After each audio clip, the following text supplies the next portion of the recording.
Bom dia a todos. Estamos aqui começando mais um semestre com o nosso fórum permanente. Hoje temos a palestra do professor André Sinico.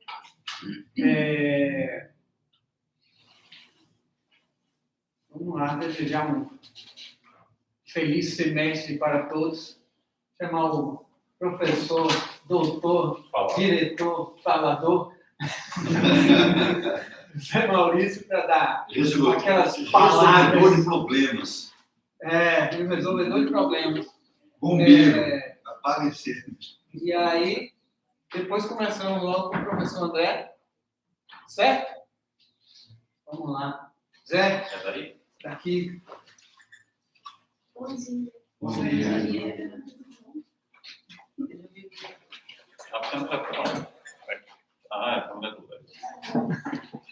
Bom dia a todos e todas, bem-vindos, bem-vindas, os presentes aqui na sala do PPG Música, os presentes no canal do YouTube do Quadro de Pós-Graduação em Música, nossas boas-vindas a mais um semestre, e esse é um semestre particular, na medida em que retornamos presencialmente para as nossas atividades.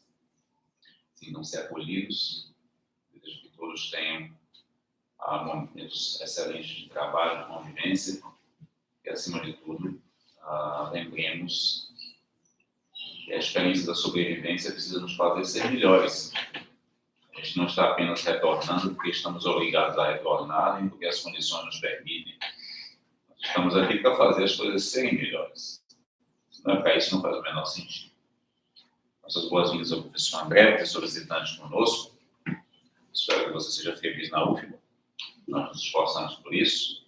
Aos colegas docentes, as boas-vindas, Alexandre, Flávia, coordenador e vice, e presentes, professora Diana, Joel, Lélio, aos professores que comunicaram que assistiriam remotamente nossa saudação, a todos os nossos alunos e alunas, mestrandos e doutorandos, mestrandas, doutorandas, a meus votos de sucesso, reafirmo, pós-graduação não é para botar ninguém maluco, pós-graduação é para que se produza conhecimento, para que a gente se torne pessoas melhores, que os nossos trabalhos possam se desdobrar na melhora da vida dos outros.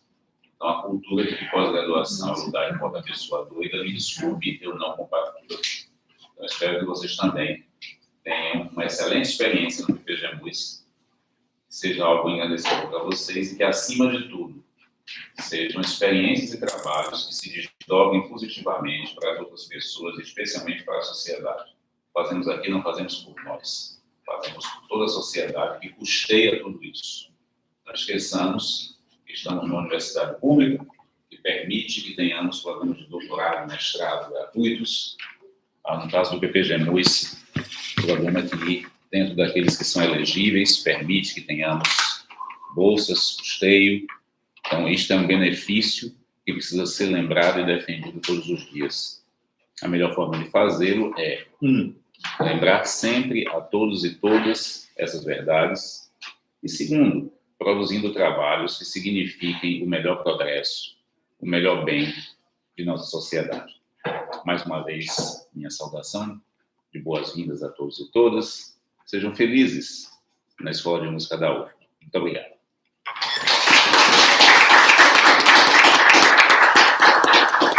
Por isso que eu convidei, então. Deixa eu ver se a gente consegue pegar ali também o PowerPoint. Estou ótimo aqui, né?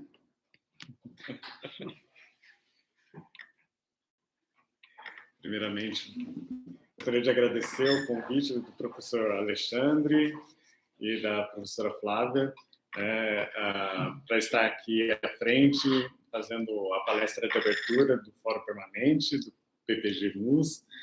É com grande alegria que eu estou aqui, feliz de poder trabalhar junto com todos vocês, colaborar da forma possível e produzir, né? Produzir música, produzir pesquisa. Para mim está sendo uma grande alegria. O título, quando eu recebi o convite para fazer essa palestra, eu fiquei pensando assim, o que eu ia falar, né? E até porque o professor Alexandre falou assim, seria interessante que fosse algo que comunicasse a todas as áreas da música, né? E eu sou das práticas interpretativas, e meu tema de pesquisa, que logo vou revelar, não seja um tema de pesquisa de interesse a todas as áreas. Então, daí eu falei assim, estou pensando aqui, eu estava lendo alguns textos nessas últimas semanas, e eu pensei, vou falar música como ciência, né? E trazer algumas reflexões a partir da minha experiência. Então, essa experiência que eu vou descrever aqui, né, compartilhar com vocês, aconteceu durante o meu doutorado em música na Universidade Federal do Rio Grande do Sul, de 2013 a 2017. E no primeiro ano, né, quando a gente fala em música como ciência, né, a gente fala de pesquisa, pensa em pesquisa.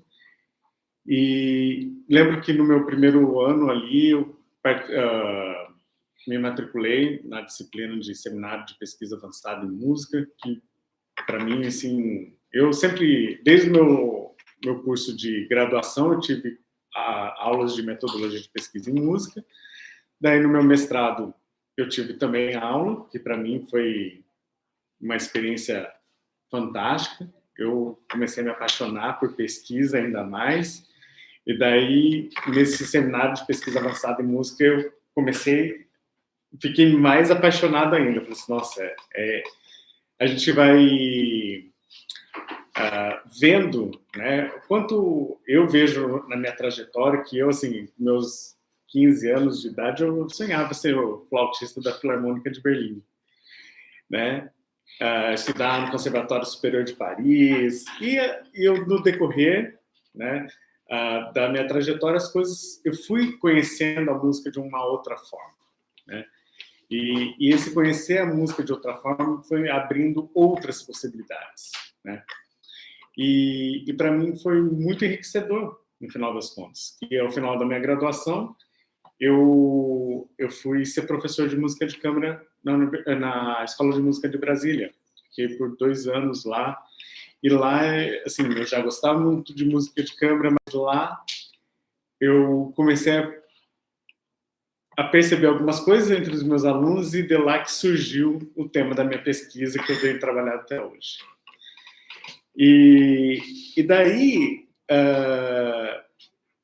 em 2014, eu me matriculei no primeiro semestre, eu me matriculei numa disciplina que chamava Epistemologia da Música, com a professora doutora Josamara Vieira Souza. E foi a disciplina que veio a transformar a minha visão como músico pesquisador ou pesquisador músico, né? E daí, lá, essa disciplina, ela tinha em mente a compreensão da música como modalidade de conhecimento, isto é, a música como modo de reflexão. O que me chamou bastante atenção, mas confesso que não sabia muito o que iria aprender naquela disciplina, né?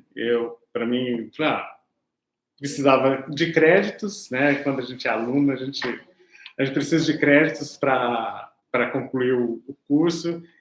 Então a professora Josamara tinha dado a disciplina de Seminário de Pesquisa Avançada em Música. Eu falei assim, vou fazer essa outra disciplina com ela. Eu tinha gostado muito.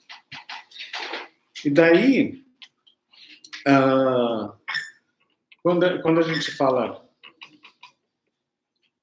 de epistemologia, né, a gente, acho que talvez o pessoal não esteja vendo, né? Epistemologia, né, o substantivo feminino, que é o ramo da filosofia, que se ocupa dos problemas que se relacionam com o conhecimento humano, refletindo sobre a sua natureza e validade. Filosofia do conhecimento, teoria do conhecimento. Então, aqui, quando a gente fala de epistemologia da música, a gente está falando da filosofia que se ocupa dos problemas relacionados com o conhecimento da música, né? Então, para mim, a palavra-chave, quando a gente fala em epistemologia da música, é a música como modo de reflexão, né? E quando a gente fala sobre música como modo de reflexão, né, alguns autores, eles falam que a epistemologia apresenta uma problemática máxima, vamos dizer assim, que na construção do conhecimento em música, que muitos pesquisadores, tantos músicos ou pessoas de outras áreas, né, do conhecimento, filosofia, educação, eles usam a música muitas vezes como metáforas, como objeto de reflexão. E daí, por exemplo, é bastante interessante esse texto, esse livro que é científico do Rubem Alves, né? Que ele traz várias metáforas, né? E tem, acho que no texto 6, 7 e 8, nesse texto 8 do que é científico, ele traz a metáfora dos pianos e música, né? E lá ele utilizou a música como metáfora, como objeto de reflexão, né? E ele compara pianos e música. E o autor afirma que ambos são reais, né? Pianos e música são reais, porém são diferentes. E que transita pelo mundo das quantidades e o outro pelo mundo das qualidades. E a gente vai retornar esse exemplo daqui a pouquinho, né? Quando tratamos de produção do conhecimento em música, precisamos nos atentar que esta é constituída em artístico e científico. A linguagem artística tem sua matéria-prima proveniente da estética, isto é, das práticas interpretativas e da composição. O científico, por outro lado, das sub-áreas como a musicologia histórica e etnomusicologia, as quais dialogam diretamente com outras áreas do conhecimento e mobilizam o conhecimento do seu teor artístico.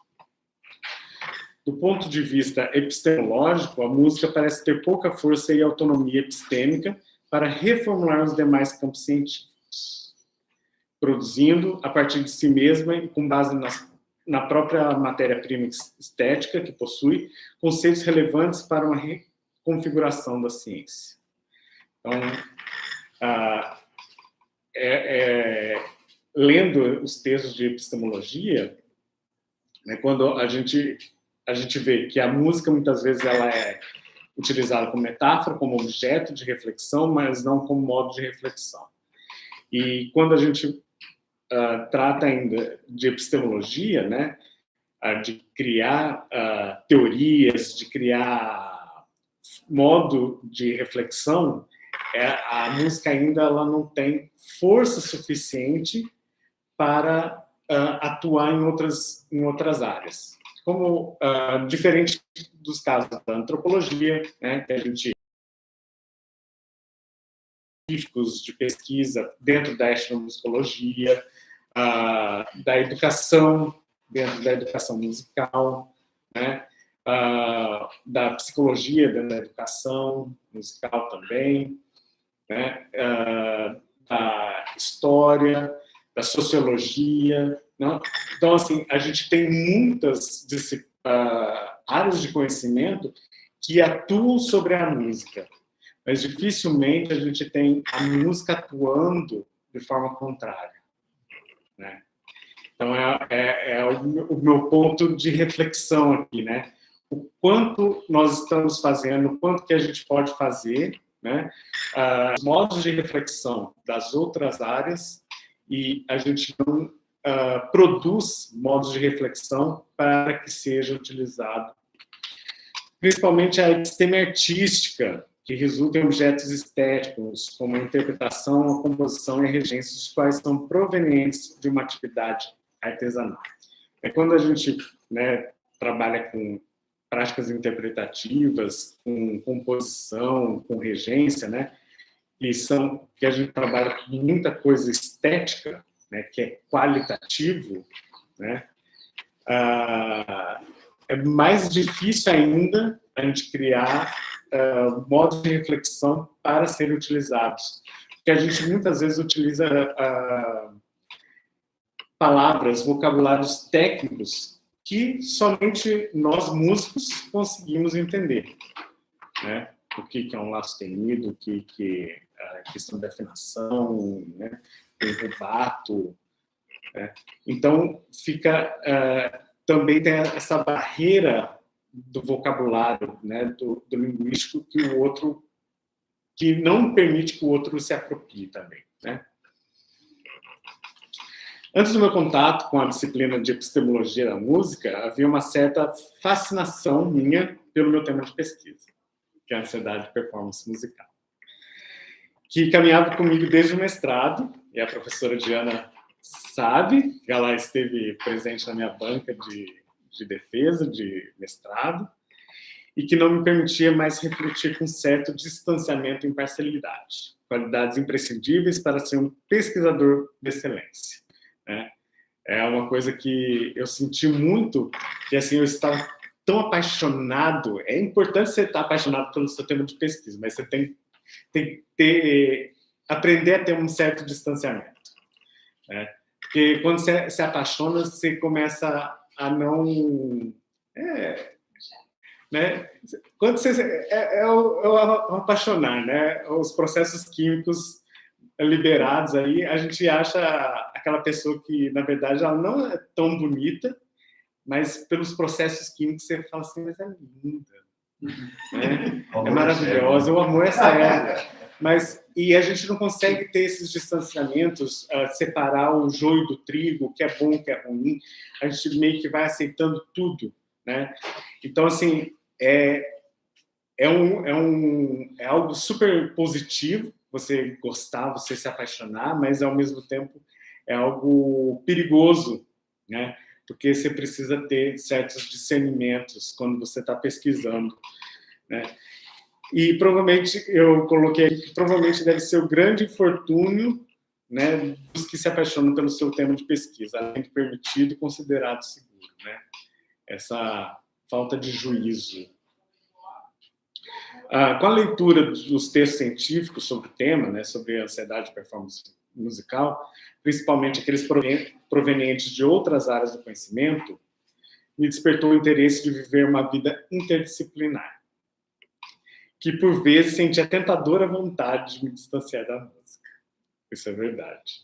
Eu, na verdade, antes de começar o meu doutorado em música, eu já tinha quase prestado com o doutorado em Ciências da Saúde, na USP de Ribeirão Preto, porque a professora Flávia de Lima Osório, que foi minha professora, a minha orientadora no doutorado, ela trabalha com pesquisas sobre ansiedade de performance musical. E quando eu comecei a ler os textos dela, eu comecei a me apaixonar, ainda mais, assim, meu Deus, eu gosto da música, mas eu acho que eu estou querendo ir para outra área.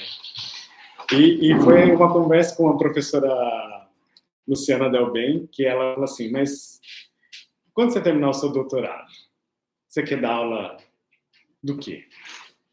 Daí eu falei, quero dar aula de música, flauta, né? Então, talvez, se você for para uma outra área, um doutorado em outra área, talvez você fique impossibilitado de trabalhar, né, na área da música.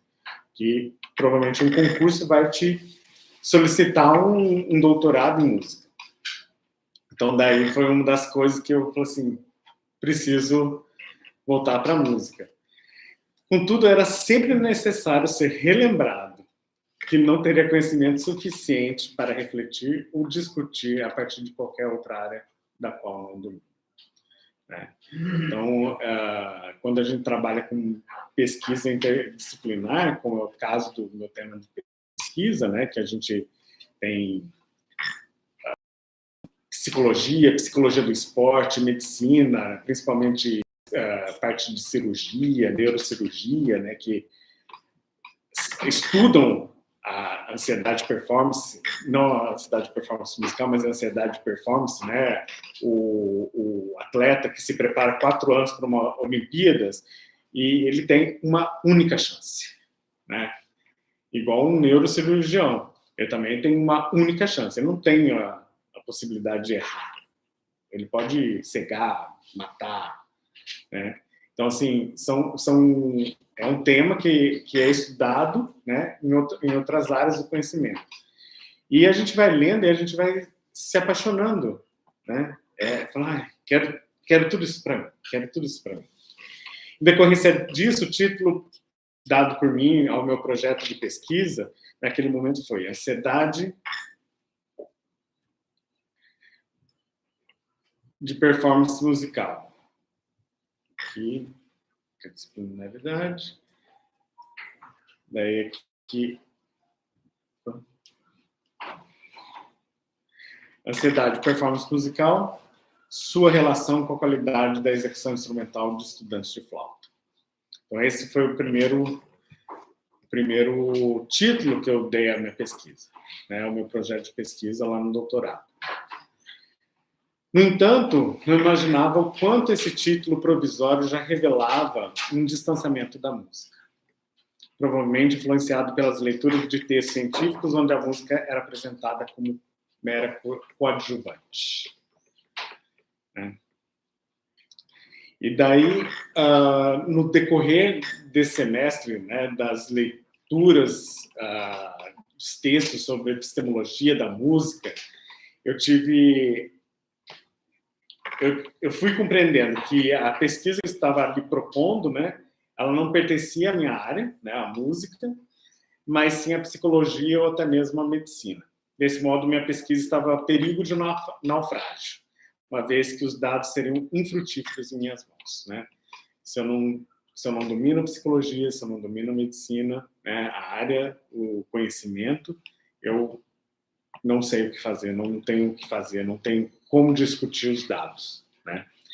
Então, naquele mesmo semestre, durante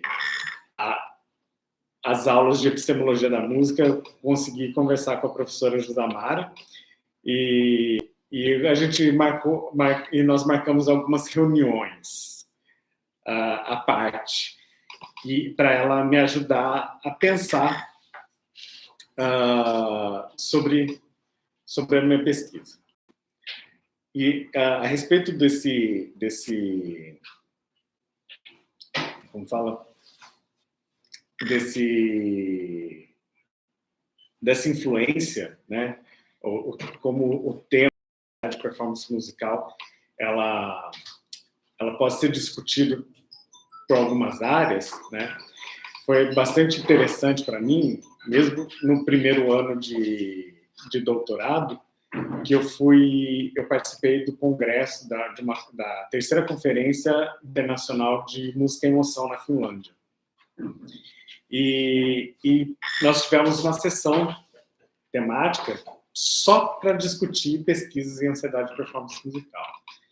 E foi muito interessante porque eu era o único ali que falou sobre música, que trouxe a música como objeto de reflexão, como modo de reflexão, né? A música, o repertório, o quanto a expertise, né, influencia ou não, né, reduz ou não o nível de ansiedade. Então, eu fui o único a falar de música, né, trazer a música em pauta. Os outros falavam até a respeito da ansiedade de performance na dança, mas falava dos sintomas, né, cognitivos, comportamentais, fisiológicos da ansiedade, mas a música era realmente só um ambiente, né? Ela não fazia parte das discussões do trabalho. Então, ali comecei a conversar com a professora Josamara, marcamos algumas reuniões durante aquele semestre, e após alguma dessas reuniões, ela falou assim, André, você vai para casa, né?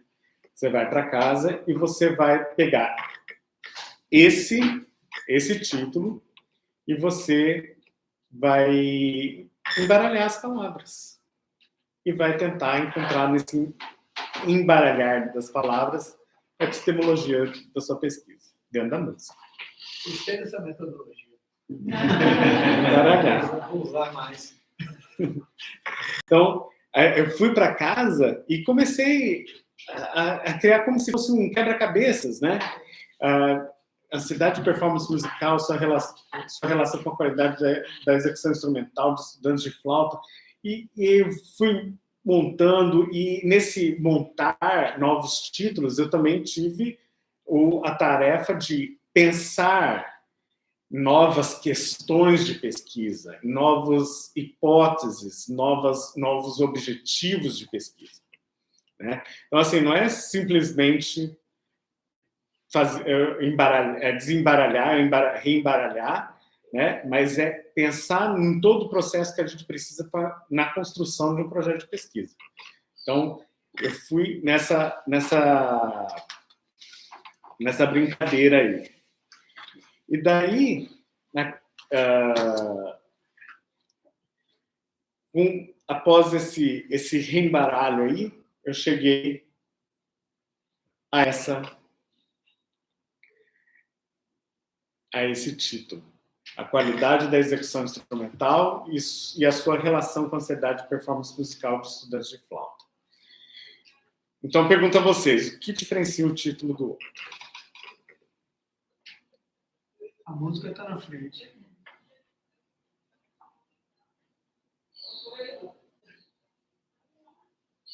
O foco saiu da ansiedade. O foco da ansiedade. E como que podemos chamar isso?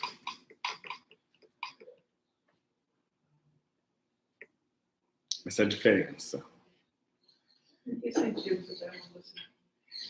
Como podemos chamar a música? O nome que... Quer dizer, agora aí a música vai dar um objeto principal. É. Conhecimento. A epistemologia. Sim. Então, quando eu reembaralhei, né, mudei, né, eu trouxe a música como meu objeto e modo de reflexão, né? Então, a minha preocupação maior aqui é falar, discutir sobre a qualidade da execução instrumental, mais do que tudo. A ansiedade é uma consequência. Então, assim, já até digo para vocês que a minha hipótese era que a relação entre qualidade da execução instrumental e a ansiedade de performance musical era inversamente proporcional. Ou seja, quanto maior a qualidade, menor o nível de ansiedade, né? Ou vice-versa, né? Mas eu já adianto que o resultado não foi esse.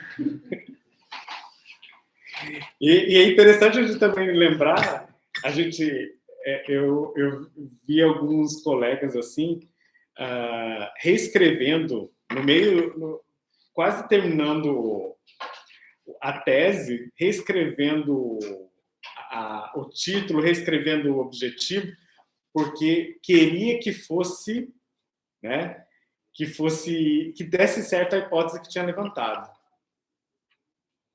E eu achei fantástico quando não deu certo, meu. Falei, que bom que eu estou errado. Olha que legal. Então, mudando a hipótese, né, para poder... Eu mudando a hipótese. né? Então, assim, que o nome disso é manipulação, né? A gente entra numa questão ética aí, de pesquisa, né? Então, isso é manipulação. Então, é outra coisa para outro tema, outro debate, né? Mas é interessante isso, né? Eu trouxe agora, eu tenho a música como meu objeto principal, meu modo de reflexão, meu objeto de reflexão, meu modo de reflexão, né? Então, no início da nossa conversa aqui da palestra, eu mencionei que a disciplina de epistemologia da música transformaria a minha visão de músico pesquisador ou de pesquisador músico. Né? No entanto, acredito que exista, né, uma única possibilidade para mim, no ponto de vista epistêmico, né? A de músico pesquisador. Porque, embora algumas vezes eu me sinta mais pesquisador, porque atualmente eu tenho mais sentado em frente do computador escrito do que tocado minha flauta, né? Para eu ser pesquisador na área da música, antes eu preciso ser músico. Eu preciso do conhecimento. Né? Então, de novo, que a ordem das palavras altera a epistemologia da pesquisa. Né? Então, eu sou músico pesquisador. Né? Nós somos músicos pesquisadores, não pesquisadores músicos. Então, acho que é o principal aí da gente refletir. E é interessante que, quando a gente vai falar sobre música como ciência, né, que esse é o título da palestra, né, música como ciência, eu logo me lembro de dois trechos do livro da Lia Tomás, que é a Música, Filosofia e Estética Musical, onde no primeiro ela menciona o entendimento de Santo Agostinho, a música é a ciência do bem medir, né? Mas medir o quê?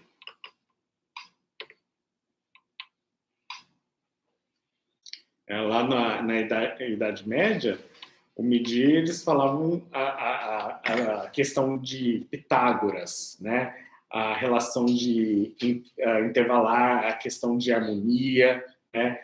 A proporção rítmica, né? Então, a música ela estava inserida dentro das exatas, né? Então, esse é a primeira coisa. E o segundo trecho é o filósofo Boécio relata a existência de 3 tipos de pessoas associadas à arte musical: o instrumentista, o compositor e o teórico. Sendo que apenas o teórico é considerado músico no sentido estrito da palavra, pois conhecem as regras matemáticas que regem o mundo sonoro e suas respectivas implicações filosófico-metafísicas, visto que o poder julgar com precisão os ritmos e as melodias. O instrumentista e o compositor eram tidos como artesãos e não estavam aptos a discutir sobre as características estéticas ou mesmo científicas da música. Então, daí é outra coisa que acaba vindo como reflexão. Eu sou intérprete, né? E o que eu vou falar, né, sobre qualidade, né, que a gente tem a música, né? A questão da harmonia e da proporção rítmica aí. Então, quando eu vou falar sobre a questão da estética, né, a questão estética da música, ela lá na Idade Média ela não era entendida, né, como ciência. Né? A ciência era o que era exato. Então aqui eu tinha citado lá no início a metáfora, né, do Rubem Alves a respeito dos pianos e da música, né? E o Rubem Alves ele fala assim que os pianos eles têm quantitativos, né? Porque você consegue construir e reconstruir a partir de modelos, fórmulas matemáticas, né? Então, a questão de tensões de corda, de tamanho do instrumento, as tensões, as frequências, você consegue reconstruir. Então, ele está dentro das exatas. Enquanto música, ela está dentro do mundo qualitativo, né? Porque, por mais que a música você toca, né? A não ser que você grave, você tocou uma vez e é uma única experiência, né? Você pode ser a mesma pessoa. Você tocou hoje, você vai tocar um recital com o mesmo repertório amanhã, não vai sair a mesma coisa, né? Você estudou, existem variáveis que vão surgir, né? E isso que é a essência, né? O bonito da questão estética da música, né? Daí aqui, quando tratamos da qualidade da execução instrumental, a avaliação de uma linguagem artística e estética, reconhecemos a existência dessa subjetividade devido também às crenças e expectativas de cada avaliador, né? Quando a gente vai falar sobre a qualidade da execução instrumental, automaticamente a gente precisa avaliar, criar uma avaliação. E avaliações são subjetivas, né? A qualidade é subjetiva na sua essência, né? Quando a gente fala de qualidade, o que é belo, né? É algo extremamente subjetivo. Pode agradar a mim, pode não agradar a Flávia, né? Então, qualidade, o que é estético, o que é beleza, o que é feio, é relativo, é subjetivo, né? E como que a gente trabalha com isso? Daí, assim, para eu conseguir lidar com isso, porque eu estava fazendo uma pesquisa que era a qualidade, né, da performance e a relação com ansiedade e performance musical. E quando a gente fala sobre ansiedade, a gente usa instrumentos de autoavaliação psicológica, né, para medir a questão de níveis de ansiedade de traço, ansiedade de estado, ansiedade de performance musical, sintomas cognitivos, comportamentais. Tem N instrumentos que a gente pode utilizar. E são instrumentos que os dados são quantitativos. E como eu posso relacionar uma avaliação qualitativa, né, com uma avaliação quantitativa? E daí foi a minha forma de resolver esse quebra-cabeça aí, foi criar uma escala de avaliação, né, com 12 competências técnicas e interpretativas na flauta. Então, a gente tem respiração, afinação, timbre, dinâmica, vibrato, andamento, articulação, rubato, expressividade, fraseado, estilo. Então, nós temos aí 12, e dentro disso, o avaliador, né, na minha pesquisa, eles avaliavam qualitativamente a gravação dos estudantes de flauta, e depois eles davam uma pontuação de 1 a 5. Dentro de uma escala Likert de 5 pontos, eles avaliavam de 1 a 5 quão bom foi a respiração do estudante de flauta naquela gravação, né, quão ideal foi o vibrato dentro da questão de estilo, de expressão, né? Foi a forma que eu encontrei de trazer algo quantitativo, mais exato, para descrever. Mas, ainda assim, mesmo que seja quantitativo, a qualidade da execução instrumental continua sendo subjetiva, continua sendo uma questão estética. Então, assim, aparentemente, havia conseguido solucionar um impasse epistemológico da minha pesquisa, trazendo para a área da música, tendo-a não apenas como objeto, mas também como modo de reflexão. A contribuição da minha pesquisa para a episteme musical encontra-se na compreensão que a qualidade da execução instrumental não está direta e proporcionalmente relacionada aos níveis de ansiedade de performance musical, mas o domínio técnico e interpretativo do instrumento, a expertise musical e a familiaridade com as situações de performance musical são questões importantes quando a gente relaciona com ansiedade musical. Então, saber dominar o instrumento, né? Dominar o instrumento, ter mais anos de estudo do instrumento e que situações de performance musical é uma questão que a gente vê muito. Os alunos de música pouco estão nos palcos, né? E a gente sempre precisa, como professor, precisa pensar, a gente precisa no palco para, né, a ponto de não sentir essa ansiedade, né? E poderem atuar profissionalmente da melhor forma possível.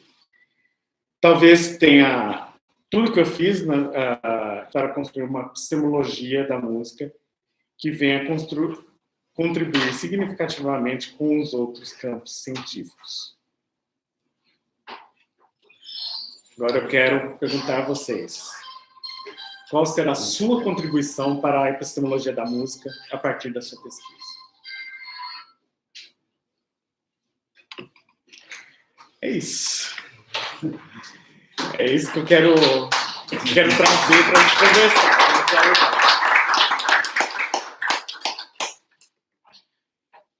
Não sei como é que eu faço aqui agora, se vamos para a frente da câmera, se deixamos a câmera aí, ou se... Acho que deixa só o microfone ligado. A câmera fica nele. Eu vou puxar esse microfone aqui. Quem tiver perguntas e quiser fazer alguma coisa, dá uma chegada nele. E também estaremos recebendo perguntas a partir do YouTube aqui. Quem quiser, a audiência do YouTube que quiser... Fiz uma burrice no nome aqui. Não desembolei o cabo. Ele é grande, mas é ficou curto. Ele não desembolei o cabo. Deixa eu pegar aqui o microfone. Quem quiser. Eu vou começar. Parabéns, André. Muito bem. Eu quero agradecer também a sua disponibilidade de estar aqui. Eu gostei de saber que uma das áreas de conhecimento muito importantes na história do mundo, que acontece no cassino, né, a arte do baralho, também ajudou você a embaralhar as palavras. Né? Porque embaralhar é importante para se encontrar o fio da meada. Né? Com certeza. Mas a minha pergunta é para você e a professora Adriana junto. A gente pode dizer hoje que existem diferentes tipos, né, de ansiedade. E nesses diferentes tipos existe uma ansiedade musical, não uma ansiedade na música.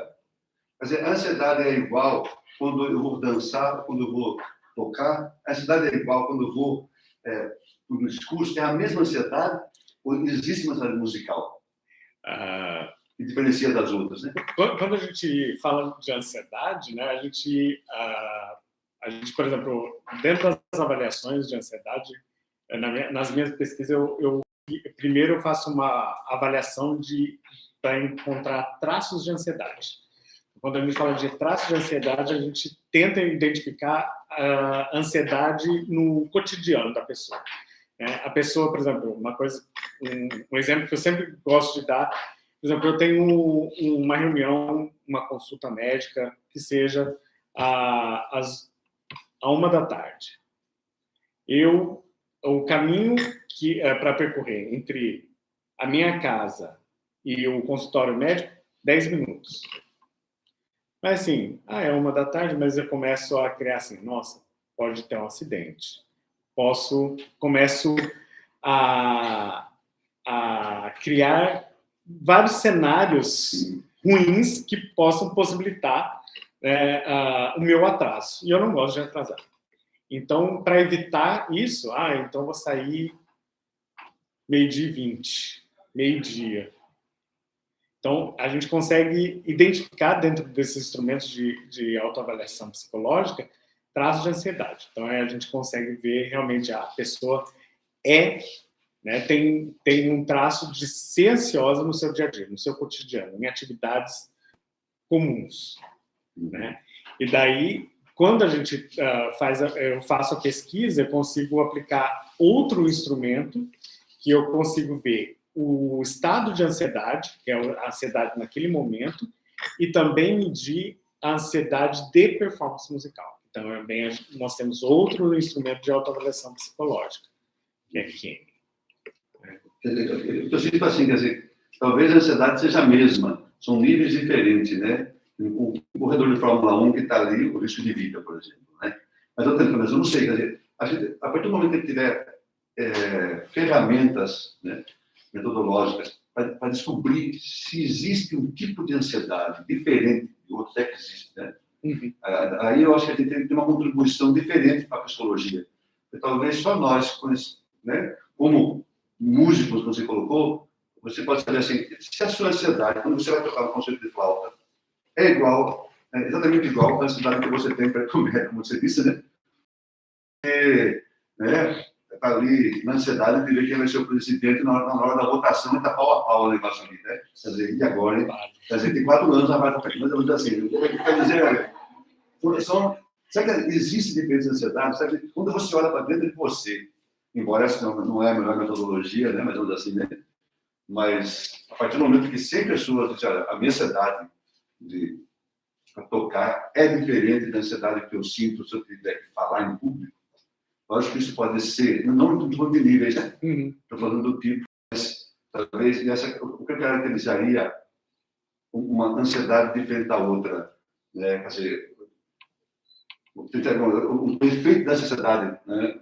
Quando ela somatiza no corpo realmente, isso seria a diferente maneira que ela causa, ou na respiração, ou, né, no emocional. Isso caracterizaria diferentes ansiedades, isso é diferente na música, se existiria uma ansiedade específica da música. Por que eu pergunto também isso? Se você volta lá onde você colocou o embaralhamento ali, quer ver? E quando eu olho para a sua questão ali, né, ali embaixo, né? A qualidade da execução instrumental, né, e a sua relação com a ansiedade da performance musical. Você tem 2 palavras que estão iguais. Execução instrumental e performance musical. Para mim, está parecendo igual. Na verdade, eu estou vendo 2 coisas semelhantes ali, né? Em princípio, essa tem 3. Qualidade musical, a relação da ansiedade musical e o estudo de formação. Então, eu fiquei pensando, e se eu tenho a qualidade da performance musical do estudante de flauta, a sua relação com a ansiedade. Uma ansiedade, se não existe vários tipos de ansiedade, agora, se eu consigo comprovar cientificamente que existe uma ansiedade musical, eu teria com ansiedade musical. Está entendendo o que eu quero chegar? Não sei se a professora Diana pudesse... Existe, Diana? A ciência conseguiu comprovar alguma coisa assim? Existe? Porque tem até, eu não li a sua tese de doutorado completa, né? Você fez, mas ele explicou que ele, até um instrumento ele validou, não foi? Dentro da minha pesquisa de mestrado, né, a gente foi uma pesquisa qualitativa, né, sem embasamento dentro da psicologia. Eu tentei ficar ao máximo dentro da música, mas os estudantes de flauta, eles falam que, por exemplo, o repertório é algo que pode trazer mais ansiedade ou menos ansiedade. Sim. Então, por exemplo, quanto mais distante, repertório barroco, clássico, que eles não têm tanto conhecimento, principalmente quando o professor, né, pede para os alunos a questão de estudo formado, né? Eles não sabem, por exemplo, tocar uma sonata na flauta transversal é uma coisa, tocar no traverso é outra coisa. Tem questões da própria construção do instrumento que fazem coisas diferentes, soam diferentes. Né? Então, quando tem esse distanciamento estético, né, do repertório, é algo que traz muita ansiedade. Traz mais ansiedade do que a proximidade, a familiaridade. A familiaridade, então, a música do século XX, século XXI, a música popular, são peças, né, é um repertório que traz menos ansiedade. Para mim, por exemplo, causa mais ansiedade de tocar, às vezes, uma música popular, um samba, do que tocar uma música, por exemplo, por causa da minha formação. Né? Então, vai ter que você vai variar. Eu adoro o choro, mas se me colocar assim, para tocar, eu me tremo todo. Só para encerrar, assim, né? É porque, assim, hoje, naqueles múltiplos conhecimentos, a gente tem um conhecimento específico que se chama conhecimento musical, que não é igual a nenhum tipo de conhecimento. A ciência conseguiu comprovar que existe um conhecimento, né? Teoria também, né? Existe um conhecimento musical, que é diferente do conhecimento matemático, dos outros demais conhecimentos. Eu acho que se a gente conseguir chegar a isso com ansiedade, vai ser interessante. Entendeu? Não é ansiedade na performance, é ansiedade musical. Eu não sei, né? É um pensamento só. Obrigado. Obrigado. A gente tem uma pergunta aqui do YouTube, o nosso seguidor. Jorge Christian, que é nosso aluno de mestrado em educação aqui, mandou a pergunta. Olá, professor André. Em primeiro lugar, parabéns e boas-vindas. Obrigado. Segundo, eis minha pergunta. Já que estamos tratando da ansiedade interpretativa, isso é um assunto que se relaciona com a minha pesquisa. Estou a trabalhar com a noção de comprovisação em projeto e, com isso, a possibilidade de cognição incorporada a partir da praxis interpretativa. Como medir a ansiedade em uma forma de pensamento e execução musical em que não há a pressão de errar, dada a liberdade interpretativa numa comprovisação, né? Porque composição mais improvisação. Bem.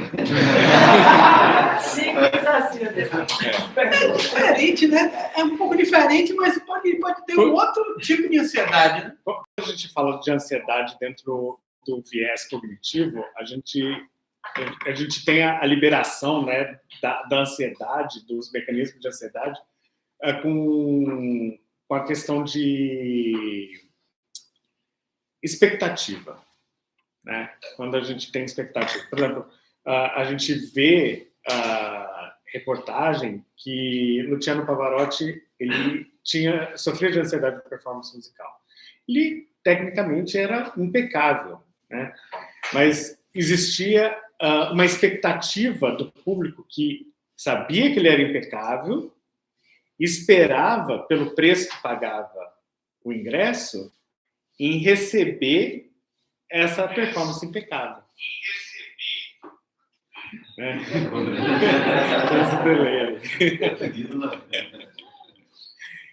Então assim, são expectativas, é a expectativa do público, né? Mas também a gente tem a própria expectativa, né? A gente espera fazer da melhor forma possível. Embora não sejamos um neurocirurgião, né? A gente tem a possibilidade ainda de errar alguma coisa, né? Pode ser que esse erro não vai matar ninguém, mas, né, vai te colocar como segundo lugar num concurso, né?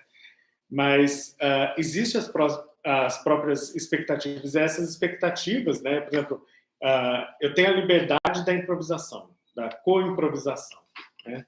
Mas você sabe, a improvisação é livre dentro de um certo nível de regras. Não é livre completamente. Você não faz qualquer coisa. Né? Uma pessoa que executa o choro, ela executa o choro, mas ela sabe que tem regras, que tem uma forma. E você tem que tocar dentro daquela forma. Né? O blues, o jazz também, ele pode improvisar, mas ele também está amparado a uma questão de regras. É uma questão de memorização, uma questão de conhecimento dessas regras e o domínio, né, a expertise musical dentro desse conhecimento, dessas regras, vai te possibilitar improvisar melhor e relaxar nessa improvisação, né? Relaxar no sentido de não ficar estressado. Até porque ansiedade também, a gente tem ansiedade positiva. A gente só fala de ansiedade negativa, que é mais fácil de medir, mas ansiedade positiva é super importante. Porque a ansiedade positiva que vai te colocar em estado de alerta para você tocar da melhor forma possível. Mas é mais difícil da gente medir. Nessa coisa da comprovisação, né? Comprovisação que George tem chamado é composição e improvisação junto, né? Uma composição improvisada ali na hora. Tem muita coisa da própria expectativa que você tem com a sua própria performance ali, né? Que você pode fazer uma coisa interessante e você pode não fazer uma coisa interessante. Você sabe que pode não fazer uma coisa interessante. E depende muito da plateia. Eu tenho muito isso quando eu vou tocar. Depende da plateia, às vezes. Às vezes você tem uma plateia ali que é uma plateia comum, digamos assim. Mas às vezes você pega e vê ali um músico fantástico. Aí você, a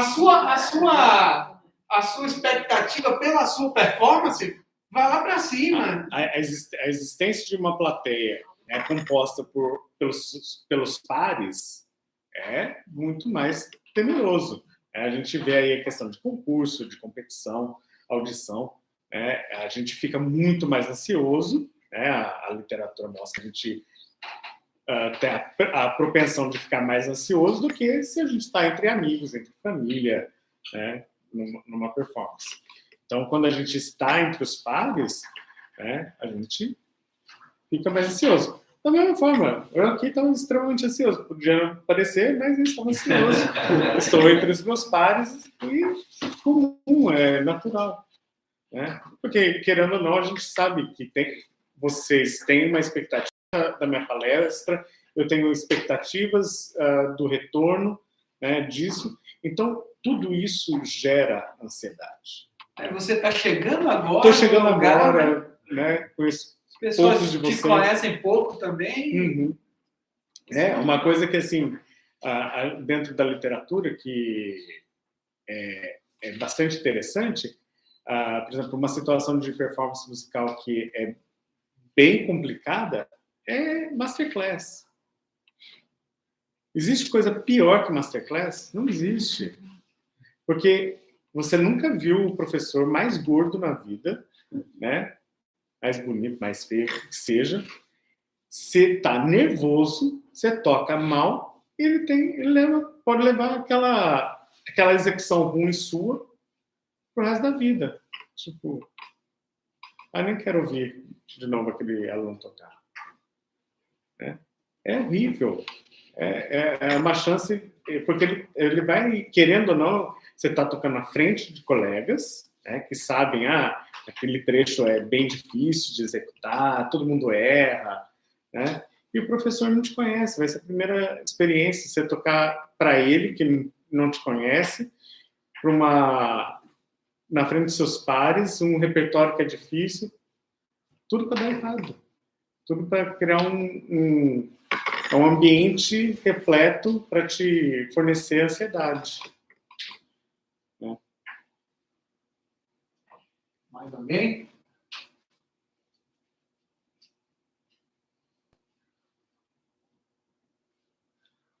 Já não tem ninguém, mas não foi. Manda, Joel. É como você vê a necessidade de ter nos currículos de performance, né?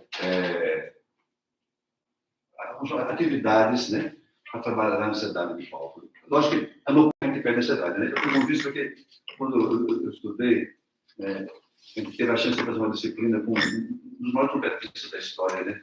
Que é o Ali Rizuki, né? Você conhece, monstro, tanto como compositor, trompetista, um cara internacional, o Ali Rizuki.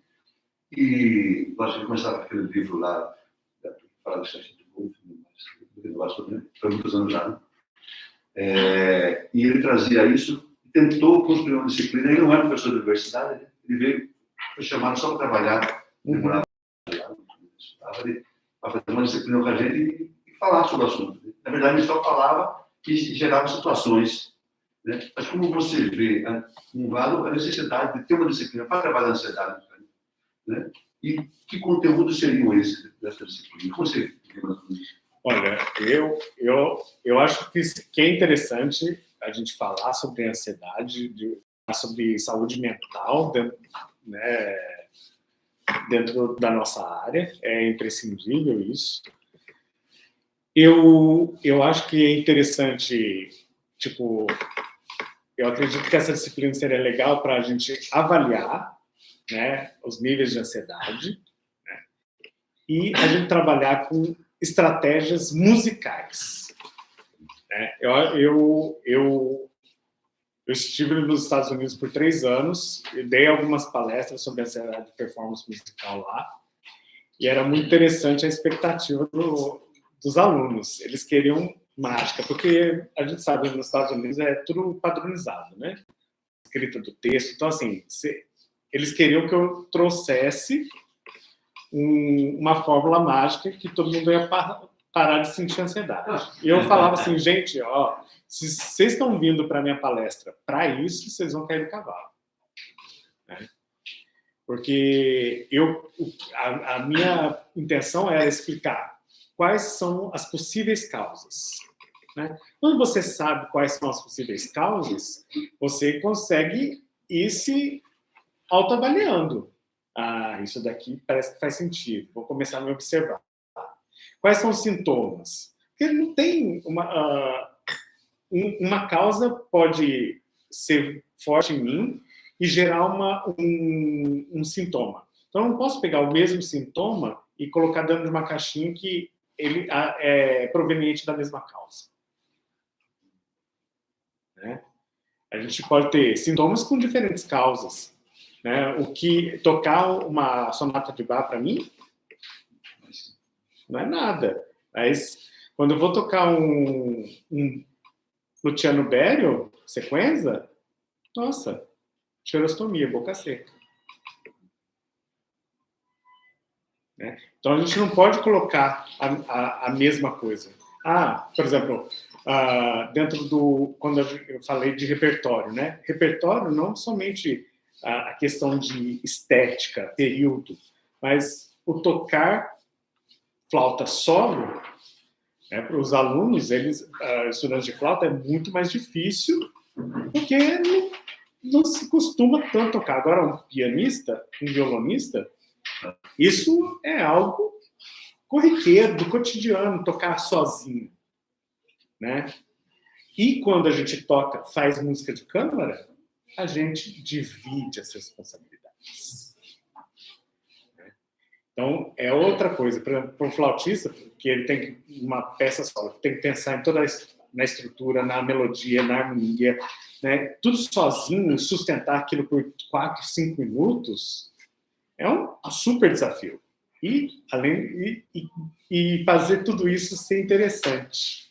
Né? Porque eu já vi um recital num festival de flauta, só flauta, em Tatuí, com o Pierre Vartot, tocando as 5 Cantações de Olivier, que é uma obra fantástica, mas todo mundo cochilando. Porque não estava preparado para ouvir. Né? Então, assim, também... A cidade dormiu na hora, todo mundo está dormindo. Assim, meu Deus, que coisa chata. Ou você fez tão bem que todo mundo dormiu. Encantamento. Uma pergunta? Claro. Então, vou aproveitar que aí o pessoal talvez discute melhor. Bem, primeiro, André, é uma grande satisfação tê-lo aqui conosco. Você sabe que essa área me interessa muito. Eu acho que, não só em termos de pesquisa, mas também é o autoconhecimento. Nós refletimos sobre os nossos processos, tanto cognitivos como emocionais, e como isso afeta o nosso ensino e a nossa prática. Então, é uma grande satisfação para mim, quando eu soube que você tinha sido o professor visitante que foi vencedor do edital, né, e vinha aqui, então foi muito bom lhe ouvir. E eu queria lhe fazer uma pergunta, que além de me ouvir, desejar que seja bem produtivo e que você se sinta bem aqui, né? Tudo isso. Mas, além disso, voltando para o tema da epistemologia, como nós estamos iniciando o semestre, assim, pensando em termos de alunos ingressantes, principalmente do mestrado, mas também do doutorado, você teria assim, um conselho, uma orientação, o que, as pessoas deveriam fazer em relação a isso? Talvez o que você aprendeu com o João Samar. É só assim para a gente concluir, voltando para esse tema, que eu acho que é um tema que a gente tem que voltar aqui no PBG Música e em todos os locais em que se faz pesquisa a refletir periodicamente sobre isso. Com certeza. Conselho número 1, embaralhe as palavras. Não, mas é uma ideia. A disciplina de metodologia de pesquisa em música, né, será lecionado por mim e pela professora Flávia. Eu não sabia que estava com você. Então, nós vamos trabalhar também, né, nessa questão da epistemologia da pesquisa, né?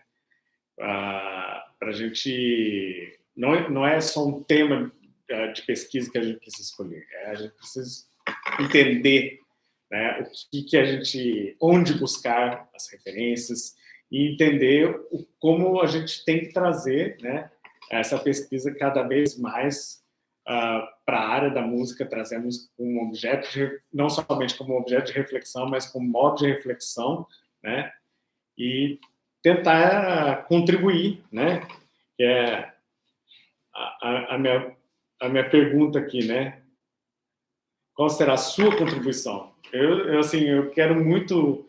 Estou muito curioso e gostaria muito de saber, assim, porque muitos de vocês, para o ingresso aqui, né, vocês apresentaram um projeto de pesquisa, né?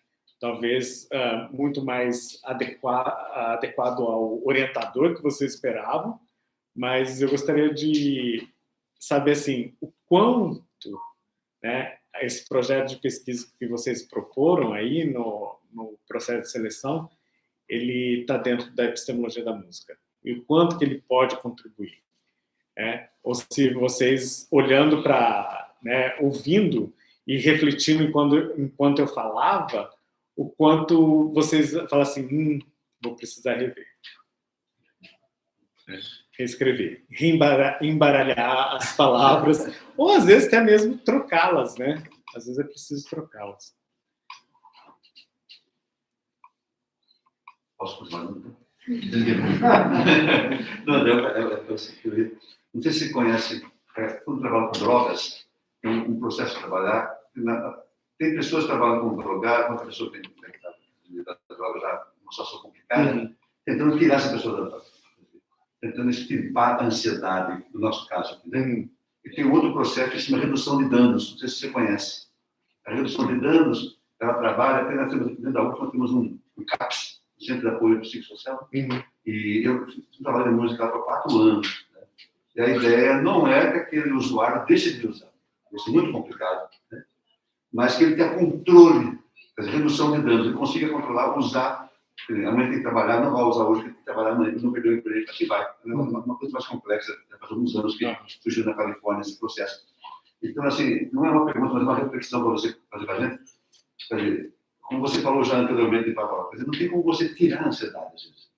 Você pode aprender a controlá-la, né? Assim, quer dizer, é um estado mental, né? Ali emocional, que pode dificultar vários lados da sua performance, né? Na parte física, motora, né? E onde, de uma maneira geral, quer dizer, esse controle da emoção é muito complicado. Então, o exercício disso, eu acho que talvez seria essa redução de danos, que é o nome externo. Eu não sei se tem alguma pesquisa que foi nessa direção de trabalhar a ansiedade como redução de danos. Acho que todas elas vão nessa direção, né?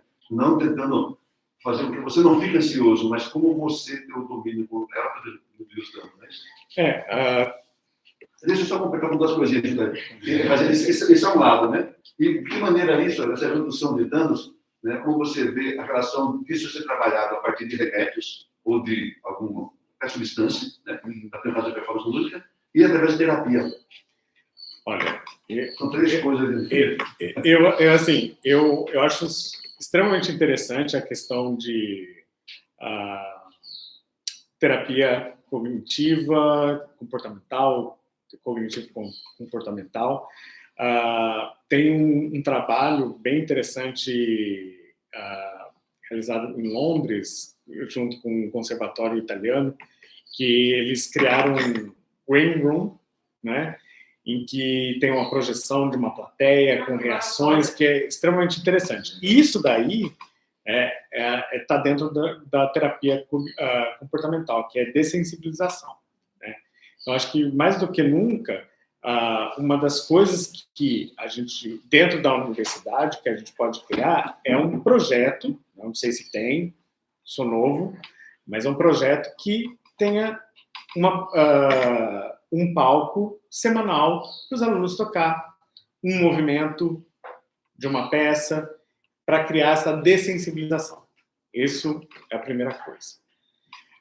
Por exemplo, a gente identificar a questão de tipos de repertório, né? Então, entender por que esse tipo de repertório te traz ansiedade.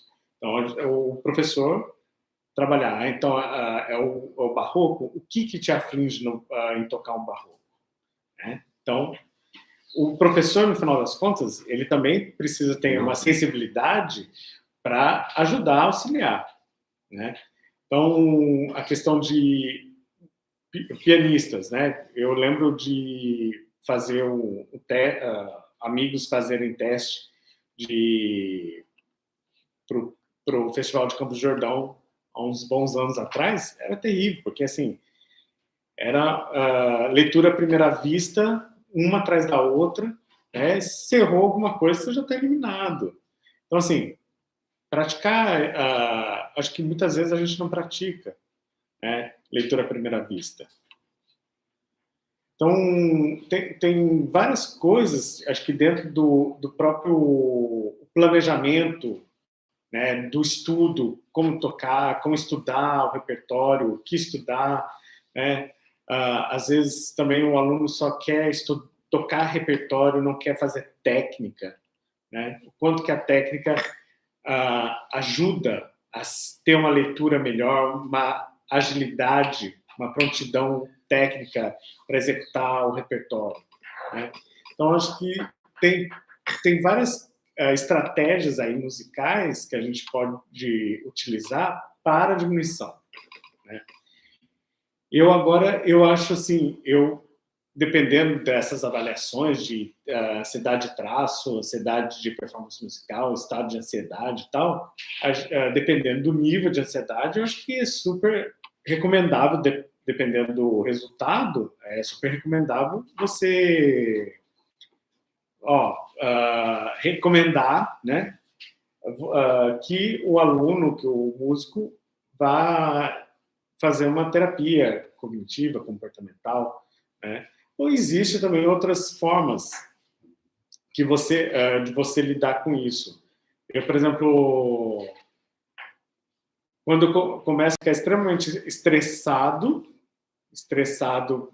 que eu preciso fazer um recital, principalmente na época de mestrado, doutorado, que tinha a performance, né, com banca, com os professores e tal, eu ia correr. Eu sou gordinho, mas eu corro. Então, eu ia correr um pouco, porque isso me ajudava a desestressar, né? Então, assim, acho que cada um vai descobrindo. Por exemplo, tem pessoas que certos tipos de comida, de alimentação, aumenta a ansiedade, ou por exemplo, você já tem, habitualmente, seca a sua boca. Então, você, por exemplo, deixa de tomar café, porque o café seca mais a sua boca. Ou você escova os dentes com algum tempo antes da performance, porque a pasta de dente também pode causar essa xerostomia, né? Acentuar a xerostomia. Então, assim, são coisas que a gente... Depende de cada um, é uma resposta cognitiva, fisiológica, comportamental que tem N variáveis. Então, assim, é difícil a gente falar que existe uma fórmula mágica. A gente precisa entender quais são as causas, quais são os sintomas a partir dessas causas, ou sabe, entender os sintomas, falar, tenho esses sintomas, e daí a gente buscar as causas, e daí ver quais são as possibilidades, né, desse tratamento ou dessa ajuda para diminuir a ansiedade, né? Então, acho que é um leque muito grande para a gente falar assim que todo mundo tem que fazer terapia cognitivo-comportamental. Algumas terapias sempre bem-vindas, né? Acho que para todo mundo, e independente se tem ansiedade ou não, né? Mas eu acho que é importante, né, a gente entender que nem todo mundo vai precisar dessa terapia. Às vezes um exercício físico já vai ajudar. Às vezes é a forma com que se estuda, o repertório com que você escolhe. Às vezes você quer tanto tocar. Eu lembro que meus 14 anos eu via pela primeira vez a sonata em si menor de Bach para flauta e cravo. Aquilo, eu falei assim, meu Deus, eu preciso tocar. Eu comprei a partitura. E eu ficava. E daí eu me gravava assim, e falava assim, não tá bonito igual o do Rampal. E assim, mas eu não entendia, porque eu não tinha técnica, estava muito aquém de um Rampal, e continuo estando. Mas você querer tocar um repertório do qual você não está preparado tecnicamente. E a expectativa, de novo, você quer se ouvir tocando igual o Rampal. E você não tem as mesmas condições do Rampal, né? Às vezes entender que não dá para pular fase, não dá para pular repertório, né? Às vezes você precisa, para chegar no concerto Jacques Ibert, você tem que tocar muito bem com Mozart, né? Então, muita gente quer pular as etapas. Então, é outro processo, né? Que né, o professor está ali para auxiliar. Fala, tá, você quer tocar isso? Mas vamos esperar um pouco, que aí você precisa fazer caminhar, né, para poder chegar até lá. Né? Tecnicamente, às vezes amadurecimento. Eu, por exemplo, eu nunca toquei, nunca estudei o concerto de Jacques Ibert. Eu já li várias vezes. Mas tocar, porque assim, há muito tempo atrás eu achava que musicalmente eu não tinha maturidade musical, estética, para fazer daquele monte de saltos música. Né? Então, daí, são outros desafios. Né? Eu lembro de ter ouvido um CD de 2000, alguma coisa, agora eu esqueci o nome da... É uma violinista japonesa que ela é super famosa e desde criança, e ela é o CD dela que ela gravou sonata de Prokofiev e César Franck. Sim, tecnicamente é impecável, mas você vê assim que falta maturidade, né? Principalmente quando você César Franck, você tem toda uma questão romântica, né? Ela não tem maturidade, pela idade que ela tinha, ela tem técnica, mas não tem maturidade, ela não tem o que falar, transmitir muito. E da mesma forma que a sonata do Prokofiev, né? Tão tensa, intensa, né? Que foi escrita durante a Segunda Guerra, né? Tantas coisas, tantas informações. Da mesma forma, tecnicamente, ela poderia ser perfeita, mas musicalmente, talvez ela não tinha tanto a dizer. Né? Então, também entender essas maturidades. Eu volto, assim, ao meu repertório antigo, é tão mais fácil, né? A gente tem outro olhar, outra maturidade para tocar aquilo, você toca diferente. Você tem algo a dizer,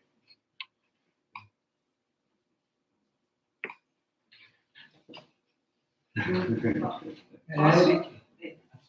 Eu queria fazer duas perguntas. Se você conseguir chegar mais para cá, Eric, por causa da transmissão. Eu vou mandar assim.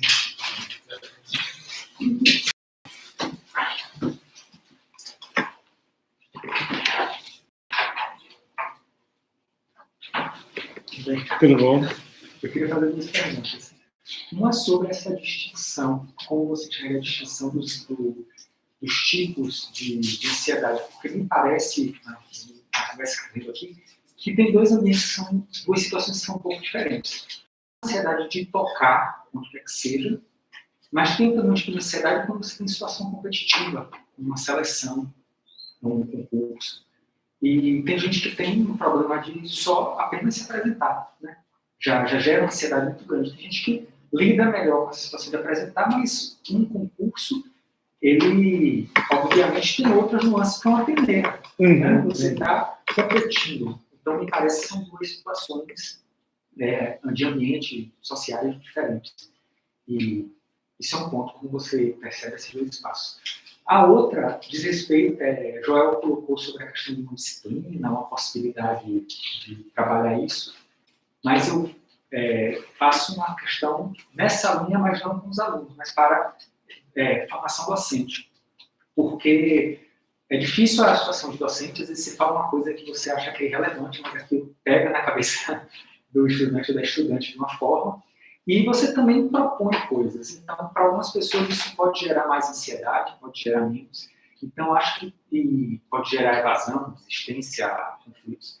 Então, eu acho que como professor, você acha que deve estar nessa formação de professor, esse preparo para lidar, para saber que existe essa geração de ansiedade no processo educativo e como mediar isso, porque também cada aluno é um aluno.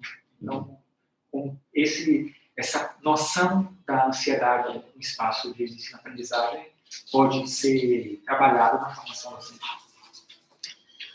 Bem, respondendo a sua primeira pergunta, dentro da literatura a gente tem uma questão de mistura de terminologias, né, que a gente tanto pode ver como ansiedade de palco, medo de palco, ansiedade de performance e ansiedade de performance musical. Quando são terminologias que muitas vezes se sobrepõem, né, e algumas elas se distanciam. Daí, quando eu fui pesquisar sobre ansiedade de performance, eu escolhi o termo ansiedade de performance musical, porque a gente fala sobre música, a ansiedade ela é a respeito da preparação do repertório, desde a preparação, a performance e o pós-performance. Ansiedade, pós-performance. Muitas vezes você fica naquela angústia que você errou uma nota e parece que você errou a música toda. As pessoas, parabéns, e você por dentro, nossa, quero ir embora, quero sumir daqui. Isso é ansiedade, né? É pós-performance.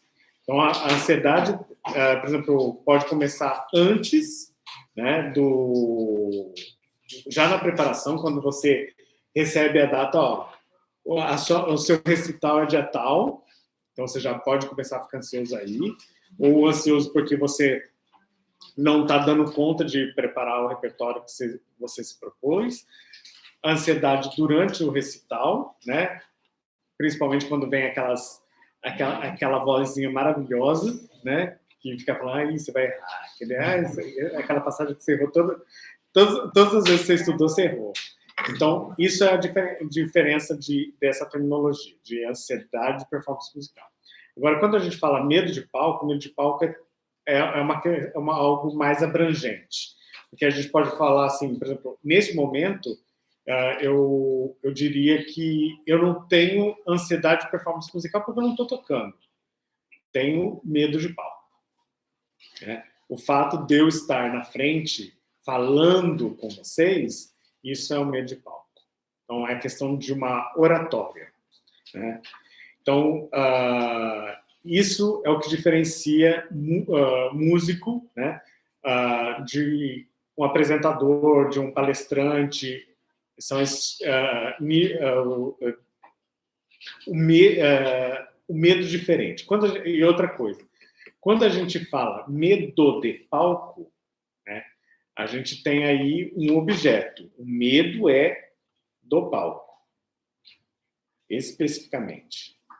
Quando você fala de ansiedade, é algo que nem sempre você sabe que pode ser real, ou é produzido por algo real, né? Por exemplo, quando a gente fala assim, aracnofobia, né?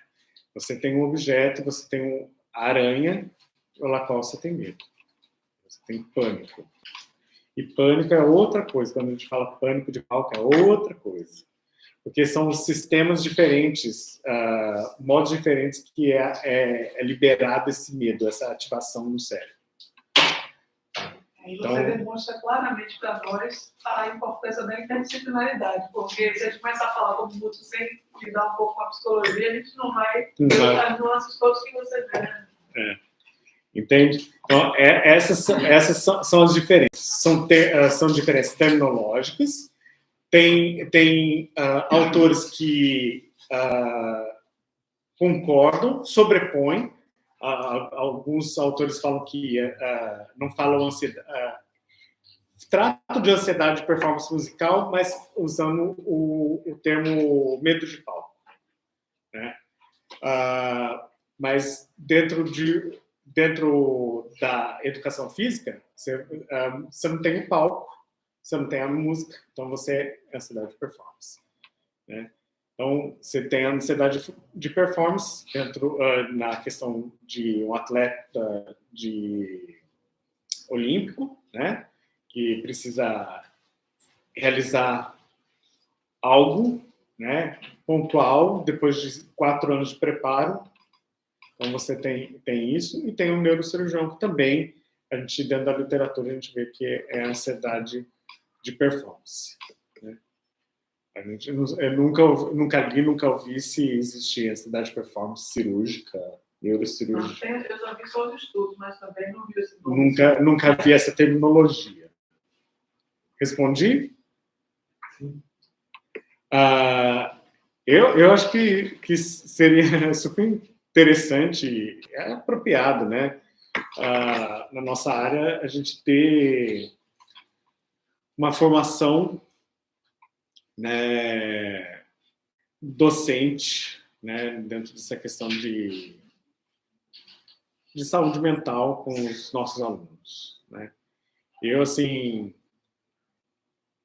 Eu tive professores fantásticos, né, de flauta, de instrumento, mas, ao mesmo tempo, alguns foram não tinha esse tato psicológico, né? No entanto, que eu tive alguns colegas que desistiram da música, do instrumento, por causa do professor, né? Não ter esse tato, ou criar competição dentro da classe, ou diminuir, né, o aluno. Você nunca vai ser isso, nunca vai conseguir aquilo, né? Eu, na verdade, assim, o meu primeiro professor de flauta, ele me dizia, eu tinha 12 anos de idade, dizia que eu não ia ser flautista, né? Que era ruim, que era isso, que era aquilo, que aquilo outro. Então, assim, a gente vê que existe um despreparo, né? Mas, além de um despreparo em relação à saúde mental, muitas vezes tem a questão dos egos, né? Eu, por exemplo, né, como eu disse, eu sonhava ser flautista da Filarmônica de Berlim, né? É um sonho, criança, adolescente, né? Esse sonho. Mas, com o passar dos anos, eu toquei na orquestra da universidade, né, da Unicamp, na orquestra jovem da cidade. Eu descobri que eu não queria tocar mais em orquestra.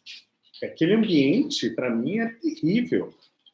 né? Egos inflados, você você tocando, fazendo solo, e os seus companheiros da clarinete, do fagote, mesmo da segunda flauta, todos estão se errar. Então, assim, eu não queria viver aquilo, não queria ter que lidar com isso todo santo dia, né?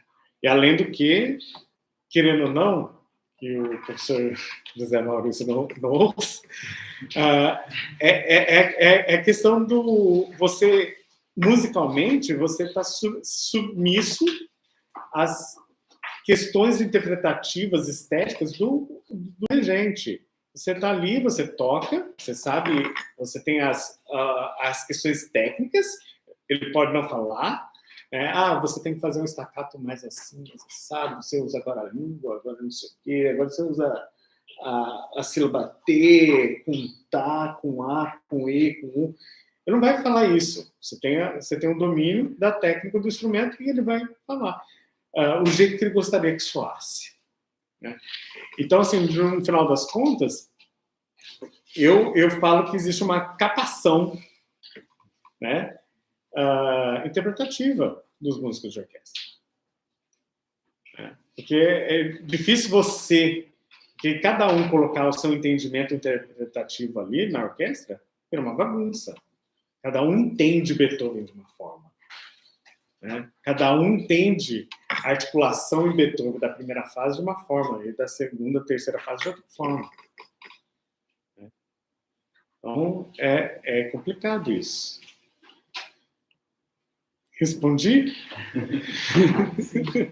Posso... Tem que ir? É melhor. Eu tinha esquecido de você, porque tem uma pergunta de um seguidor aqui do YouTube. Não, tudo bem. Então, bom dia. Eu sou a Gabriela Nascimento, Tudo bom, mais Gabriela? conhecida como Gabi. Sobre a tua pesquisa, eu acho de extrema importância, de extrema relevância, acho que todo mundo já falou um pouco a respeito, e eu não vou me tornar repetitivo. Vou direto ao ponto. Sobre a tua pesquisa ali, que fez eu refletir sobre várias coisas. Eu vim da Universidade Federal do Rio Grande do Sul, sou gaúcha. Então, essa questão da ansiedade, eu acho que eu tenho um PhD em ansiedade, porque eu sou bióloga e sou cantora popular, mas não tenho a formação acadêmica em música, como eu acho que a grande maioria tem. Então, eu caí na Universidade Federal do Rio Grande do Sul meio que de paraquedas, assim. Então, essa questão da ansiedade foi bem expressiva, tanto é que tu é de lá também, né? Eu fiz o mestrado e doutorado. Sabe que é no 15º andar, né? E eu chegava lá e pensava em me atirar no 15º andar todas as terças-feiras. Isso foi real, tá na minha dissertação. Então, real. Então, eu tive que trabalhar isso muito dentro de mim, comigo mesma, e conseguir superar, ainda bem que estou aqui. E na dissertação eu fui falar sobre a violência de gênero contra as mulheres musicistas. Por quê? Porque eu fui vítima de violência doméstica por causa das minhas habilidades musicais durante muitos anos. Então, eu fui para dentro de uma ocupação de mulheres vítimas de violência doméstica e lá dentro eu achei 4 mulheres musicistas que estavam lá por causa das violências e tinham largado as suas profissões por isso. Então, eu tive, primeiro, onde eu me deparei assim, com o primeiro problema foi onde é que está a música? Porque elas não faziam música por causa da violência doméstica. Então, eu tive que fazer uma costura imensa, porque a nossa literatura também não traz essas questões.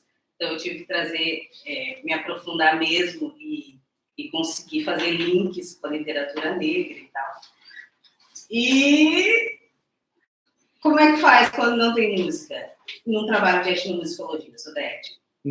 Como é que faz? Então, eu tive que trabalhar com essas memórias e com esses pensamentos e reflexões e esses sonhos que elas ainda traziam, embora muito traumatizadas por causa da violência.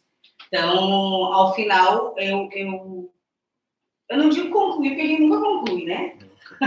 Mas eu deixei algumas reflexões que, embora elas não trabalhassem com essa música mais, o amor delas pela música era tão grande que elas ainda sonhavam um dia, quem sabe, talvez elas pudessem superar esses traumas, como eu fiz, porque eu fiquei muitos anos afastada da música, sei lá, acho que uns 15 anos, e pudessem retomar da forma como elas se encontrassem dentro dessa música. Aí agora eu vim para Salvador, e que bom que eu vim para Salvador, que foi tipo assim, uma premiação, eu ganhei uma premiação, passei pela URGS e agora vim para Salvador e estou no presídio feminino da Mata Escura, trabalhando com as mulheres. E aí, como é que faz? Porque eu fiquei em um pequeno grupo, e esse pequeno grupo não tem mulheres musicistas. Eu até achava que num grupo maior eu poderia ter essa abrangência, mas eu cheguei lá logo que teve uma rebelião, e aí elas me orientaram a ficar num pequeno grupo. Então, eu estou num pequeno grupo com as mulheres do seguro. Essas mulheres não são aceitas pelas outras mulheres, porque na concepção dessas outras, o crime delas foi muito hediondo e elas não aceitam, entendeu? Eu estou no pequeno grupo. E aí, como é que faz agora? Então, aí, eu digo, bom, trabalho de ético, mas a música, tanto é que o meu título é Música não se encarcera, escrevivências sonoras musicais no presídio feminino. Então, como é que faz? Aí eu estou trabalhando a questão da poesia, a questão da memória, a questão da infância, da vida, da trajetória, e como é que eu linko isso com a música. Então, assim, o trabalho está sendo maravilhoso, e o que isso está me revelando? Que é realmente isso, não importa o espaço que está inserido e a violência que tu tenha sofrido. A música, ela está ali, porque a música é universal, né? Independentemente do que tu tenha passado na tua vida, essa música está presente de alguma forma, o que tu esteja passando, né? Ela não, tu não tem como... Lá elas têm rádio, elas têm televisão, o que elas ouvem, o que elas ouviam. Como essa cultura se modificou, né?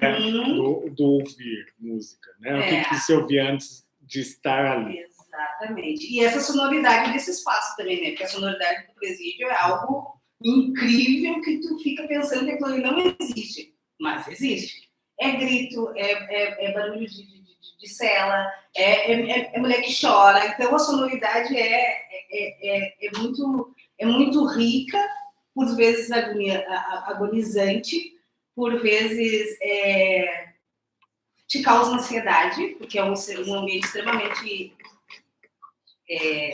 tenso, porque quem está lá está o tempo inteiro assim. Eu acho que eu um pouco menos, porque eu não estou muito ligada, não. Eu acho que se tiver que acontecer, vai acontecer. Então, eu não estou muito preocupada com isso. Tempo que eu estou lá, e se tiver que acontecer alguma coisa, vai acontecer. Ponto.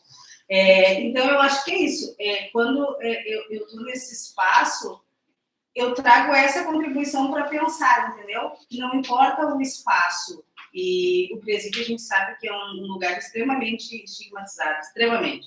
E não importa o espaço onde tu está inserido, a música e a sonoridade estão presentes. Tu tem que tirar algo bom daquilo ali. Não só a coisa ruim. Todo mundo enxerga as mulheres que estão lá que fizeram alguma coisa. Tá, e quem são essas mulheres? Eu achei interessante você falar a questão da sonoridade, dos gritos, do choro, né? Que aí, no final das contas, né, professor, dentro da composição, a gente tem música concreta aí? Tem música concreta, tem paisagem sonora. Né? Música. Tudo é som, né? Então, eu acho que é isso, é só para assim, contribuir com a pergunta que o doutor processo e para trazer um pouquinho da minha pesquisa também, que eu acho importante para tudo isso. Muito obrigado por ter compartilhado. De nada. Mais alguém? Eu tenho uma pergunta de George Christian aqui, novamente. Ele começa aqui, obrigado pela resposta à minha pergunta anterior. A questão da... Aí vem a pergunta da agora, né? A questão da cientificidade na pesquisa musical pode ser um paradoxo por vezes. Há uma demanda de cientificidade na pesquisa acadêmica que nem todo músico está preparado para se dar conta. Seria preciso uma reconfiguração no pensamento de modo a não subtrair a pertinência do fator artístico. Concorda? Como reduzir, enfim, a ansiedade por uma cientificidade em uma pesquisa de natureza artística? Olha profundo! Complicado. Eu acho que eu tenho... Eu gosto do método científico. Eu acho que a gente só vai conseguir construir epistemologia trazendo ciência, fazendo de modo... Porque, no final das contas, né, quando a gente fala o que é científico, né, na questão dos pianos, é porque é possível reconstruir. Né? Por exemplo, eu preciso entender qual que foi a metodologia da Gabriela, como ela realizou, qual que é o processo, a amostragem, né, como que ela selecionou a amostragem, qual que é a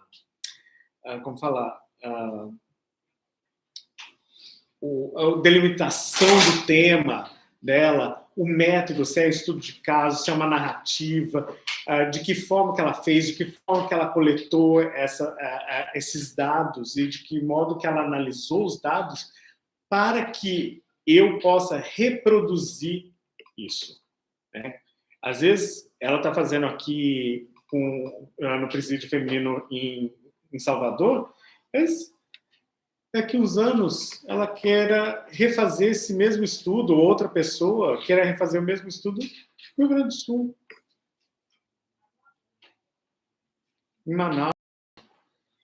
E a gente só consegue fazer certas comparações, né, entre os estudos se a gente consegue reproduzir, ter detalhes suficientes para reproduzir isso. Né? Então, assim, é imprescindível, às vezes, que eu vejo, assim, no meu texto, que às vezes sou muito repetitivo. Eu falo assim, nossa, eu estou repetindo demais. Mas, assim, é para não deixar lacuna, para não deixar dúvidas do meu procedimento. Porque esse relato, a forma como eu fiz, se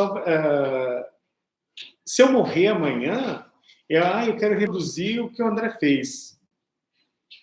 Se eu não deixei anotado, vai sair alguma coisa bem parecida, mas não igual. Não o suficiente para poder fazer uma comparação. Né? Então, assim, é imprescindível, mesmo dentro das práticas interpretativas. Por exemplo, eu vou dar a disciplina de ateliê, composição e performance junto com o professor Guilherme.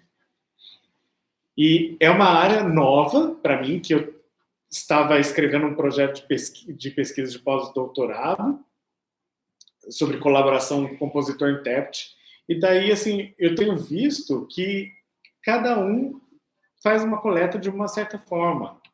E, às vezes, muitas vezes, é um excesso de instrumentos de coleta de dados, anotação, é entrevista, é gravação, é partitura, que estava me questionando, assim, é necessário todos esses instrumentos de coleta de dados? Realmente? A pessoa, o pesquisador, tem condições de discutir todos esses dados, correlacionar todos esses dados? Tem dados que são deixados para trás, que no final das contas não foi utilizado. Você fez você fala, eu fiz assim, assim, assim. Eu usei esse instrumento, eu fiz o diário, eu fiz a entrevista com o compositor, eu fiz a anotação na partitura, mas no final das contas, na hora da análise, assim, eu usei para falar que eu não usei o diário, eu coloco lá tá lá anotado que eu toquei assim assado. Para não falar que eu não usei a entrevista do compositor, eu cito uma frasinha dele lá. Então, assim, não adianta você ter um monte de coisa, mas você não, de coleta de dados, procedimentos de coleta de dados, senão você não usa na análise dos dados, na discussão dos dados. Então, é algo vazio. Então, é imprescindível a gente ter esse processo científico, metodológico de construção dos procedimentos de coleta e análise de dados. E entender que por exemplo, eu mesmo, na minha tese, eu usei alguns procedimentos que a minha orientadora, que era da psicologia, ela falou assim, eu acho imprescindível. No final das contas, ela achava super imprescindível, né?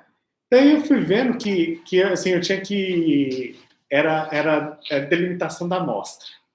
Então, quem fumava, quem bebia mais 2 vezes na semana, quem era não sei o quê, tudo podia cair. Na verdade, no final das contas, se eu fosse seguir ela, dos 19 alunos que eu consegui, estudantes de flauta, eu ia ter 3. Então, você vai reduzindo, você vai colocando certas coisas que, assim, não faz sentido. Por exemplo, a minha pesquisa, no mestrado, ela é semi-experimental. Porque eu entendi que, primeiro, os alunos eles precisavam estudar a flauta, estudar o repertório, a peça, e depois a gente colocar eles numa situação de audição, de prova. Agora, no meu pós-doc, na UFMG, eu fiz uma situação experimental. Então, teve um grupo, o grupo controle, que primeiro fez a situação de audição e depois estudou a peça. Daí teve o segundo grupo controle, que metade do grupo controle, metade do grupo experimental tinha a partitura, ia tocar com a partitura ou sem a partitura. Então, eu criei uma metodologia experimental, realmente. E daí eu joguei essa coisa que primeiro a gente estuda o instrumento, depois a gente toca. Depois a gente faz uma audição. Né? Então, eu joguei isso para o lado. Mas no doutorado, não. Eu segui o protocolo que é o normal. A gente primeiro estuda, depois a gente toca. Então, assim, a gente precisa ter levar a sério essa metodologia, a descrição da metodologia, mesmo que seja em práticas interpretativas, em composição, porque se alguém quiser reproduzir isso, tem a receita ali para fazer. Né?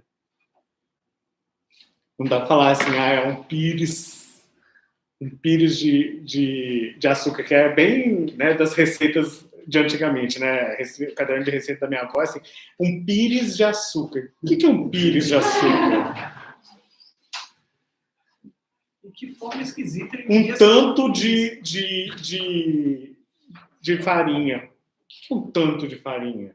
Sal a gosto. Sal a gosto. Né? Então, isso não é científico. Temos mais alguém? Já estamos chegando, já chegamos aqui às 11h07. Né? Só tem aqui um comentário de um outro seguidor aqui, essa pergunta de George, né? No final da pergunta de George foi como reduzir, enfim, a ansiedade por uma cientificidade e uma pesquisa de natureza artística. Então, um outro seguidor aqui respondeu muito sabiamente, com cachaça. No que tendo a concordar. Dito isso,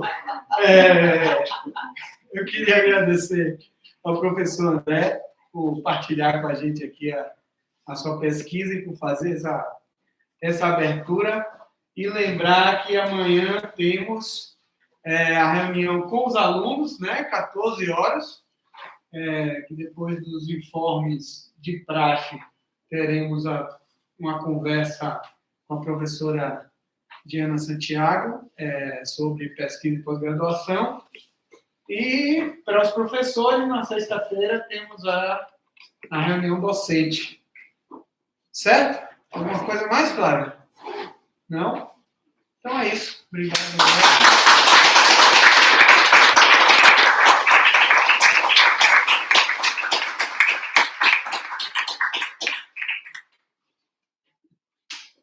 Encerramos a transmissão aqui. Vamos parar aqui. Primeiro a gente faz assim, ó. Cadê?